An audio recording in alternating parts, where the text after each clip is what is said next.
हमसे जुड़ने के लिए YouTube पर फरीद एजेंसी YouTube चैनल को अभी सब्सक्राइब करें और बेल आइकन दबाना ना भूलें। सरकार बेदम वारसी ने कलम उठाए तो कहा मेरा दिल और मेरी जान मदीने वाले, तुझ पे सौ जान से कुर्बान मदीने वाले, सबके मतलूब का महबूब है मतलूब है तू, मेरे आका मेरे सुल्तान मदीने वाले, भर दे मेरे आका मेरी झोली भर दे, अब न रख बेसरो सामान मदीने वाले, सबके मतलूब का महबूब है मतलूब है तू, मेरे आका मेरे सुल्तान मदीने वाले, लिख दे मेरी किस्मत में मदीना लिख दे मेरी किस्मत में मदीना लिख दे, है तेरी मिल्क कलमदान मदीने वाले, सगे तैबा मुझे सब कह के पुकारें बेदम, यही रखना मेरी पहचान मदीने वाले। और इनका इश्क और प्रवास करता है तो इरशाद फरमाते हैं अदम से लाई है हस्ती में यार जुए रसूल, अदम से लाई है हस्ती में यार जुए रसूल, कहां कहां लिए फिरती है जुस्तजुए रसूल, कहां कहां लिए फिरती है जुस्तजुए रसूल, तलाशे नक्शे कफे पाए मुस्तफा की कसम,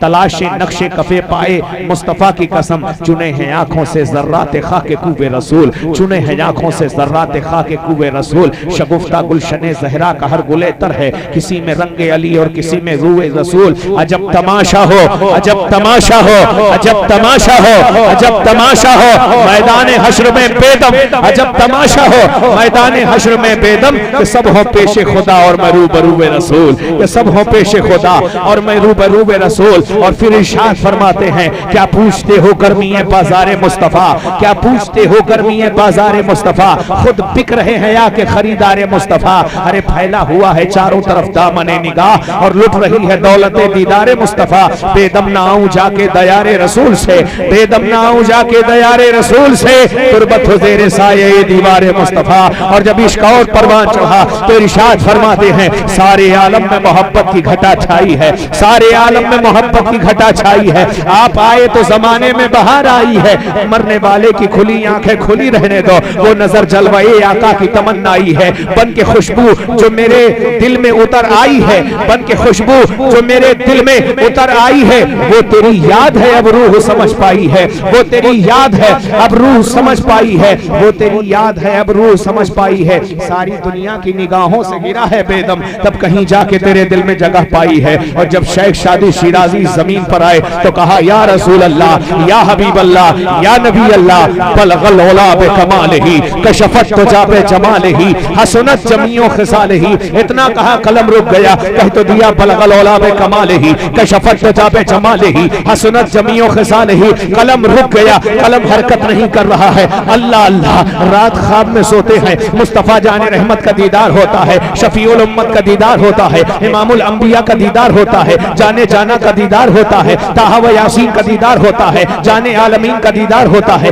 रहमतुल लिल आलमीन का दीदार होता है। आखिर इरशाद फरमाते हैं ऐ सादी जब तूने कह दिया है बलगल औलाबे कमाल ही कशफत तुजाबे जमाल ही हसनत जमियों खिसाल ही, आगे क्यों नहीं लिखता? कहते हैं या रसूल अल्लाह आपकी शायान अल्फाज कहां से लाऊं, आपकी शायान इबारत कहां से लाऊं, आपकी शायान रदीफो काफिया कहां से लाऊं? या रसूल अल्लाह कलम आजिज है, फिक्र आजिज है, तफक्कुर आजिज है, इफहाम आजिज है, तफहीम आजिज है, इल्म आजिज है, हर तरफ इज ही इज है, लिखो तो क्या लिखो? मेरे मुस्तफा मुस्कुराए और कहा सादी जब तूने कह दिया है बलगल औलाबे कमाल ही कशफत तुजाबे जमाल ही हसनत जमियों खिसाल ही, तो कहता क्यों नहीं सल्लू अलैहि वालही सल्लू अलैहि वालही, पूरा मजमा नबी और आले नबी पर दरूद पाक पढ़े पढ़िए अल्लाहुम्मा सय्यदना शफीअना मुबारक सल्लु अलैहि सलातन व सलामन अलैका या रसूल अल्लाह या हबीब अल्लाह नबी अल्लाह सल्लल्लाहु तआला अलैहि वसल्लम। जिस हस्ती का जिक्र करने के लिए हम और आप इकट्ठा हुए हैं वो हस्ती वो है कि जिसकी वजह से आदमी भी बने, जिसकी वजह से आदम भी बने, जिसकी वजह से ये सारी कायनात बनी। अल्लाह के नबी सल्लल्लाहु तआला अलैहि वसल्लम इरशाद फरमाते हैं अव्वल मा खलक़ल्लाहु नूरी, सबसे पहले अल्लाह ने तेरे नबी के नूर को पैदा फरमाया। कब पैदा फरमाया? जब न लौह थी, न कलम था, न जन्नत थी, न जमीन था, न आसमान था, न शम्सो कमर थे, न बहरो बर थे, न खुश्को तर थे, न हवाएं थी, न फिजाएं थी, न चरिंद थे, न परिंद थे, न बहाइन थे, न तुयूर थे, न जमादात थे, न नबातात थे।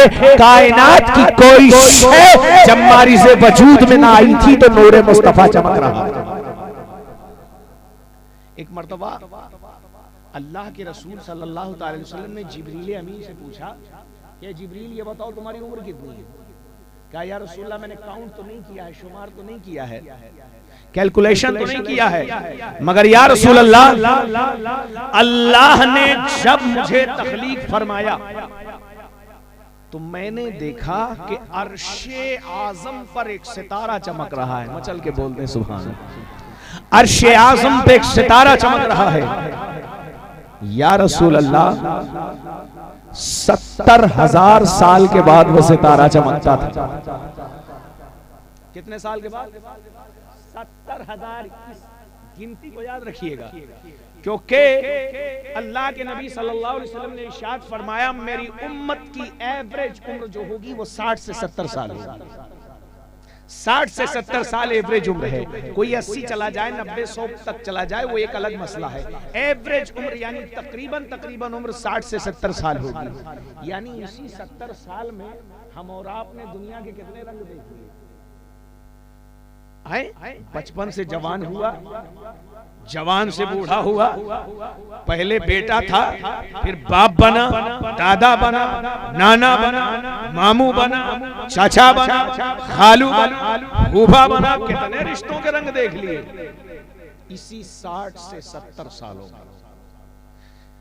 ये इनकलाबे जमाना, तबादुरे जमाना, हालात का उलटना पलटना, कितना कुछ देख लिया इसी 60-70 साल में। और क्या कह रहे हैं जिब्रील? या रसूल अल्लाह मैंने एक सितारा देखा था 70,000 साल के बाद। अंदाजा लगाइए बाप, 60 से 70 साल में दुनिया की कितनी रौनकें हमने देखी। और जिब्रील कह रहे हैं या रसूल अल्लाह मैंने एक सितारा देखा जब मुझे अल्लाह ने बनाया, तख्लीक किया, पैदा किया, खल्क किया, उस वक्त मैंने एक सितारा चमकता देखा जो 70,000 साल के बाद चमकता था। या रसूल अल्लाह मैंने उसे 72,000 मर्तबा देखा है।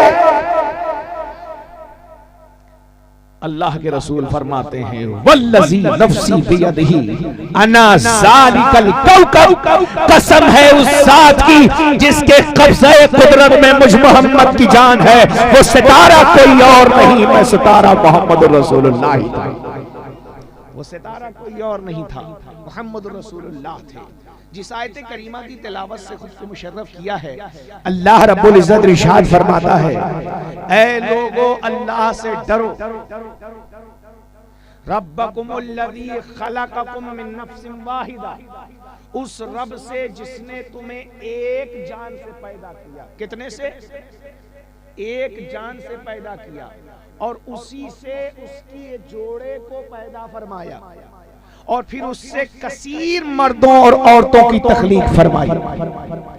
अल्लाह ने जन्नत बनाया, जहन्नम बनाया, लोहे महफूज बनाया, और जन्नत बनाने के बाद अल्लाह ने चाहा कि कोई ऐसा हो जो मेरी इबादत के साथ साथ मेरी मोहब्बत का बोझ उठाए, मेरी इबादत के साथ साथ मुझसे इश्क करे, मुझसे प्यार करे, मेरी मोहब्बत का बोझ उठाए। तो अल्लाह ने वो मोहब्बत का बोझ पहाड़ों पर पेश किया। तो पहाड़ों ने कहा ऐ रब हम जरूर सख्त हैं, हम जरूर बुलंद हैं, हम जरूर पथरीले हैं, मगर तेरी मोहब्बत का बोझ नहीं उठा पाएंगे। अल्लाह ने दरियाओं से कहा ऐ दरिया क्या तू मेरी मोहब्बत का बोझ उठा देगा? दरिया ने कहा, ऐ रब्बे ज़ुल जलाल, अगरचे मुझ में तलातुम है, मेरी मौजें नहरें मारती हैं, मगर मैं तेरी मोहब्बत का बोझ नहीं उठा पाऊंगी। अल्लाह ने समंदर से कहा, ऐ समंदर तू मेरी मोहब्बत का बोझ उठा लेगा। समंदर ने कहा, ऐ रब्बे लम यज़ल, हम तेरी तस्बीह तो बयान करते हैं, तेरी पाकी तो बयान करते हैं, तेरी हम्द तो बयान करते हैं, तेरी सना तो बयान करते हैं, तेरी तारीफ तो बयान करते हैं, मगर ऐ रब्बे लम यज़ल, हम तेरी मोहब्बत का बोझ नहीं उठा सकते, हम तेरी मोहब्बत का बार नहीं उठा सकते। अल्लाह अकबर कबीरा। जब अल्लाह ने देखा कि कोई मेरी मोहब्बत का बोझ नहीं उठा सकता, तो अल्लाह ने चाहा मैं एक ऐसी मखलूक बनाऊंगा जो मेरी इबादत भी करेगी, जो मेरी बंदगी भी करेगी, जो मेरा जिक्र भी करेगी, जो मेरी तस्बीह भी करेगी, जो मेरी तहलील भी करेगी, जो मेरी बारगाह में सजदा भी करेगी और मेरी मोहब्बत का बोझ भी उठाएगी, मेरे इश्क का बोझ भी उठाएगी। अल्लाह अकबर कबीरा। अब अल्लाह का इरादा हो गया। किसका इरादा हो गया?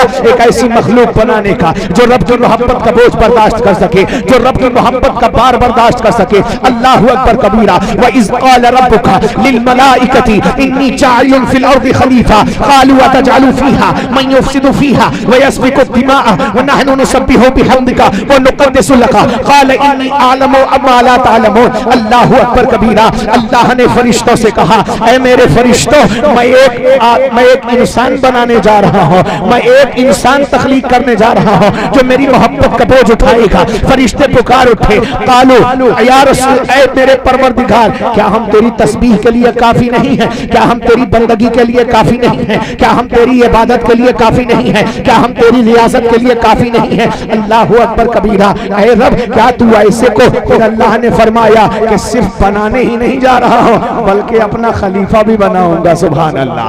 अपना खलीफा भी बनाऊंगा, अपना खलीफा भी बनाऊंगा। एक मारकतुलाना जुमले पर पूरे मजमे की तवज्जो चाहता हूं।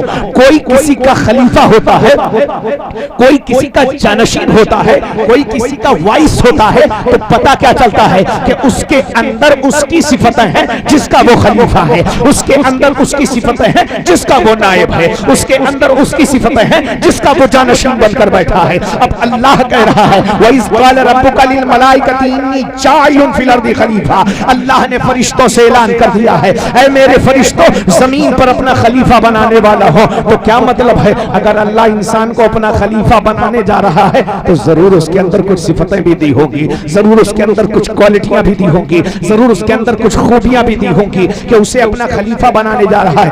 आज इंसान इसी पर मरा जा रहा है, मुझे वहां से खिलाफत है, मुझे यहाँ से खिलाफत है, मुझे फला ने खिलाफत दी है, मुझे फला ने खिलाफत दी है, और ऐसी खिलाफतों का भंडार लिए हुए लोग आज घूम रहे हैं। अल्लाह अकबर कबीरा। मगर जिस खिलाफत को रब ने उन्हें अता फरमाया है, उस खिलाफत की ताज़ीम करने को तैयार नहीं है, उस खिलाफत का अदब करने को तैयार नहीं है। अलकसम खुदा की, कोई इंसान किसी को क्या दे सकता है, कोई इंसान किसी को क्या नवाज सकता है? फला जगह की खिलाफत, फला साहब की खिलाफत, फला पीर साहब की खिलाफत, इतना बड़ा दरबार है, इतनी बड़ी भीड़ है, इतना बड़ा मदरसा है, इतनी लंबी पगड़ी है, इतना लंबा जुब्बा है। अल्लाह अकबर कबीरा। रब कह रहा है, ऐ इंसान, मैंने तुझे अपना खलीफा बना दिया है, अब इससे बढ़कर और क्या होगा कि तू जमीन पर मेरा खलीफा बन के जा रहा है, जमीन पर मेरा खलीफा बन जा रहा है। अगर इस खिलाफत का पासो लिहाज तूने रख लिया, दुनिया की कोई खिलाफत तेरे पास न होगी, तब भी तू कामयाब व कामरान रहेगा, तब भी तू नजाह पाएगा, तब भी तू फलाह पाएगा। और अगर मेरी दी हुई खिलाफत की तूने तौहीन कर दी, तो चाहे जितने पीरों की खिलाफत ले ले, तुझे कोई खिलाफत काम नहीं आई, कोई खिलाफत काम नहीं आई। अब अल्लाह ने इरादा किया, आदम के पुतले को तैयार किया, 40 दिन उस पर बारिश हुई। कितने दिन? 40 दिन। 39 दिन उस पुतले पर गम की बारिश हुई। कितने दिन? 39 दिन। इसलिए इंसान की जिंदगी में गम बहुत है, खुशियां कम है, टेंशन बहुत है, सॉल्यूशन कम है, प्रॉब्लम ज्यादा है, परेशानी ज्यादा है, तरह तरह से तकालीफ में इंसान रहता है। और कोई एक आध दिन आता है जब कुछ खुशी का होता है। तो गम की बारिश हुई, 40वें दिन खुशी की बारिश हुई। अल्लाह ने आदम के पुतले पर रूह डाल दी। हजरत आदम का पुतला तैयार हो गया। अब जब आदम का पुतला तैयार हुआ, मैं वाकये की तफसील में नहीं जाना चाहता, जहां ले जाना चाहता हूं वहां से आपका जहन मोड़ता हूं। अल्लाह ने आदम से कहा, आदम जाओ, मेरी जन्नत तुम्हारे लिए है, जाओ जन्नत में खाओ पियो घूमो टहलो ऐश करो। और अल्लाह की जन्नत का तूलो अर्ज क्या है मालूम है? जितना जमीन और आसमान के दरमियान स्पेस है, इतनी बड़ी जन्नत है। और जन्नत के 8 दरवाजे हैं। कितने दरवाजे हैं? 8 दरवाजे हैं। एक दरवाजे से दूसरे दरवाजे तक की दूरी और डिस्टेंस ये है कि कोई तेज घोड़सवार, क्या तेज घोड़सवार 70,000 साल तक दौड़ता है। तेज घोड़सवार अपने घोड़े से बगैर रुके नॉन स्टॉप 70,000 साल तक दौड़ता रहे तो एक दरवाजे से दूसरे दरवाजे तक पहुंच पाए। इतना स्पेस है एक दरवाजे से दूसरे दरवाजे में। अल्लाह ने आदम से कह दिया, जन्नत में जाओ, खाओ पियो, दूध की नहरें, शहद की नहरें हैं, तमाम मेवा जात है, जो भी इशारा किया खाने को मिल गया। जन्नत में क्या नहीं है? सब कुछ है। तुम्हारे दिल में ख्वाहिश होगी पूरी हो जाएगी, आरजू होगी पूरी हो जाएगी। बस ये है कि जन्नत में जाने का इंतजाम बना। और जन्नत में अगर पहुंच गए तो अल्लाह का ऐलान है, जन्नतियों के लिए खुलूद है, खालिदीन फीहा अबदा। अब उसमें से बाहर निकलना नहीं है। ऐसा नहीं हुआ कि कोई जन्नत में चला गया हो और फिर उसके बाद 2-4-6 महीने बाद फरिश्ते उसको पकड़ के घसीट के निकालें कि चलो बाहर, एक्सपायर हो गई डेट तुम्हारी। बल्कि खुलूद है। अगर एक बार पहुंच गए, इसीलिए तो कहते हैं थोड़ा मेहनत कर लो, पहुंच जाओ, किसी तरह पहुंचो। ये उलमा क्यों तरगीब देते हैं आमाले खैर की कि किसी तरह जन्नत पहुंचो तो सही, और अगर पहुंच गए तो बाहर नहीं निकाले जाओगे। सुभान अल्लाह, बाहर नहीं निकाले जाओगे। अल्लाह की बारगाह में दुआ है कि अल्लाह हम सबको जन्नत में दाखिला अता फरमाए। अरे आप इस पर तो आमीन बोलो जोर से, आपके मतलब की बात कर रहा हूं। अच्छा, जन्नत कितनी हसीन है। नबी करीम सल्लल्लाहु अलैहि वसल्लम की एक हदीस है बुखारी शरीफ की, उसका मफहूम बयान कर रहा हूं। अल्लाह के रसूल फरमाते हैं कि जब फैसला हो जाएगा, हश्र व नश्र कायम होगी, हिसाबो किताब होगा, जन्नती जन्नत, दोज़खी दोज़ख, मौत मेंढे की शक्ल में ज़बह कर दी जाएगी। मौत मेंढे की शक्ल में ज़बह कर दी जाएगी। ऐलान होगा, ए जन्नतियों तुम्हें मुबारक, हमेशा के लिए जन्नत, ए जहन्नमियों हमेशा के लिए तुम्हें जहन्नम। उसमें से सबसे आखिरी शख्स जो जहन्नम से निकाल कर जन्नत में डाला जाएगा, उसका मंजरनामा बड़ा खूबसूरत है। वो फरियाद करता है, ऐ मेरे अल्लाह, मैं गुनहगार तो हूँ मगर तेरा बंदा हूँ। सुभान अल्लाह, वो गुनहगार तो हूँ तेरा बंदा हूँ। इस वाक़े को जब मैं पढ़ता हूँ तो हम जैसे गुनहगारों के ऊपर बिल्कुल फिट बैठता है कि शायद ये अल्फाज हमारे ही लिए हैं कि हमारे दामन में नेकियां तो नहीं है, खाली एक निस्बत है, वो निस्बत मोहम्मद रसूलुल्लाह है। इसके अलावा कोई खजाना हमारे पास नहीं है, कोई इबादत और रियाजत नहीं, कोई ताअत और फर्माबरदारी नहीं। कहेगा, ऐ मेरे परवरदिगार, मैं तेरा गुनहगार सियाकार बदकार बंदा हूँ मौला। अल्लाह कहेगा, क्या चाहता है? कहता है, ए बारी अल्लाह, मैं तुझसे एक चीज कहूं, एक चीज मांगू तो मुझे अता करेगा? अल्लाह ने कहा, अच्छा मांग, क्या अता करेगा? कहा, मौला तेरी जहन्नम के ऊपरी हिस्से में मैं हूं, मगर इसकी तपिश इतनी है कि मेरे कदमों में जो आग की लपटें पड़ती हैं उससे मेरा दिमाग खौल जाता है। ए मेरे रब्बे जुल जलाल, मेरे जिस्म के आज़ा मोमबत्ती की तरह पिघल जाते हैं। ए मेरे रब, मुझे तेरी बारगाह में ये फरियाद करनी है, किसी तरह रहम खाकर, शफकत करके, कुछ किसी भी तरह मुझे जहन्नम से निकाल दे बाहर, मुझे तेरी जन्नत में दाखिल न कर, बस मुझे जहन्नम से बाहर निकाल दे, मुझे जहन्नम से बाहर निकाल दे। अल्लाह फरिश्ते को हुक्म देगा, एक काम करो, इसे जहन्नम से बाहर निकाल दो। अब वो जहन्नम से बाहर निकाल दिया गया, जिस्म को जरा राहत मिल गई, जहन्नम से बाहर निकल गया। अब जब जहन्नम से बाहर निकल गया तो फरियाद करता है, ऐ मेरे रब, ऐ मेरे पालनहार, ऐ मेरे परवरदिगार, मैं तुझसे एक बात कहना चाहता हूँ। रब कहेगा, क्या कहना चाहता है? कहेगा, मौला मैं तेरी जहन्नम में रह चुका, तूने जहन्नम से तो मुझे निकाल दिया, मगर मैंने दुनिया में रहते हुए तेरी जन्नत की बड़ी तारीफें सुनी हैं, तेरे जन्नत के बड़े कसीदे सुने हैं, तेरी जन्नत की खुशबुओं की बड़ी तारीफें सुनी हैं, तेरी जन्नत के बनाव सिंगार के बड़े रंगारंग कसीदे सुने हैं।